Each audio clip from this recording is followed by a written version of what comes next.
এই যে আপনি নিজেকে কি মনে করেন? না সাব ইন্সপেক্টর অরুণ রায়, মাইনে ৬,০০০-এর একটু ওপরে।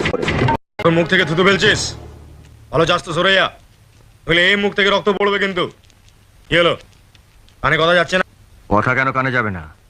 তারা আগে ভালো করে মুখটা ধুই, বালতি বালতি জল ঢালে। বরং তুই ততক্ষণ ওই লাইনে গিয়ে দাঁড়া। তুই নিয়ম পাল্টাতে চাইছিস? কাল অবধি এখানে সবাই তোর নিয়মে চলছিল, আজ থেকে এখানে সবাই আমার নিয়মে চলবে। তুমি একটা ভিকিরি আর একটা ভিকিরিকে হাত ধরে বাড়িতে নিয়ে এসেছো। নিজে সবার ঘর নেই, শঙ্করাকে ডাকে। কার অনুমতি নিয়ে তুমি ওকে বাড়িতে ঢুকিয়েছো? সেটা আপনি আপনার ছোট মেয়েকে জিজ্ঞেস করুন। কি হলো, মরেছে? অত সহজে কি আমাকে মারা যায় মহিম হালদার?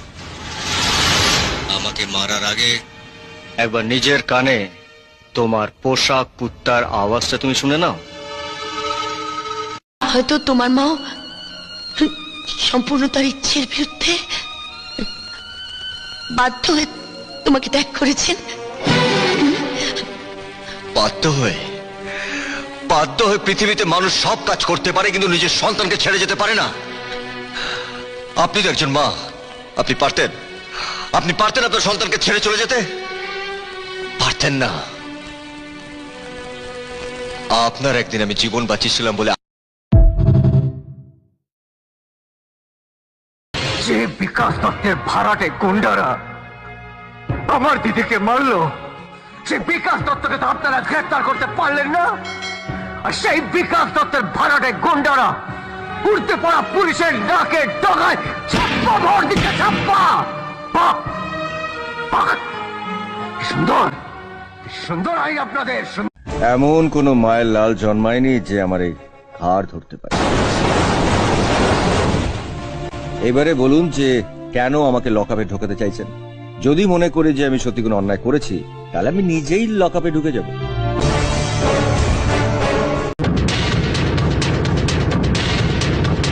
ইন্সপেক্টর, মুখ সামলে কথা বল। আমাকে না সামলে নিজের বাবাকে সামলাও। আর শোনো, যে গুন্ডারা আমার বাবার গায়ে হাত তুলেছে, গুন্ডাদের সঙ্গে তাদের পান্ডাকেও কোমরে দড়ি পরিয়ে যদি হাজতে চালান করতে না পারি, তাহলে আমার নাম প্রাণা মিত্র। বাধ্য হয়ে পৃথিবীতে মানুষ সব কাজ করতে পারে, কিন্তু নিজের সন্তানকে ছেড়ে যেতে পারে না।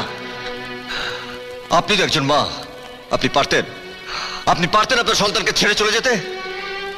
পারতেন না। আপনার একদিন আমি জীবন বাঁচিয়েছিলাম বলে আজ আপনি এতগুলো টাকা দিয়ে আমার জীবন বাঁচালেন, কারণ আপনার মনের মধ্যে একটা মাতৃত্ব বোধ আছে। কিন্তু আমার মায়ের মধ্যে চলে। একদিন সাধারণ পোশাক পরে ট্রেন ডাকাতদের ধরেছিলাম বলে হাজার হাজার লোকের সামনে ঘটা করে ভাষণ দিয়ে পোশাকটা আপনি আমাকে উপহার দিয়েছিলেন। আজ আপনার দেওয়া এই পুলিশের পোশাকটা আপনাকে আমি ফেরত দিলাম।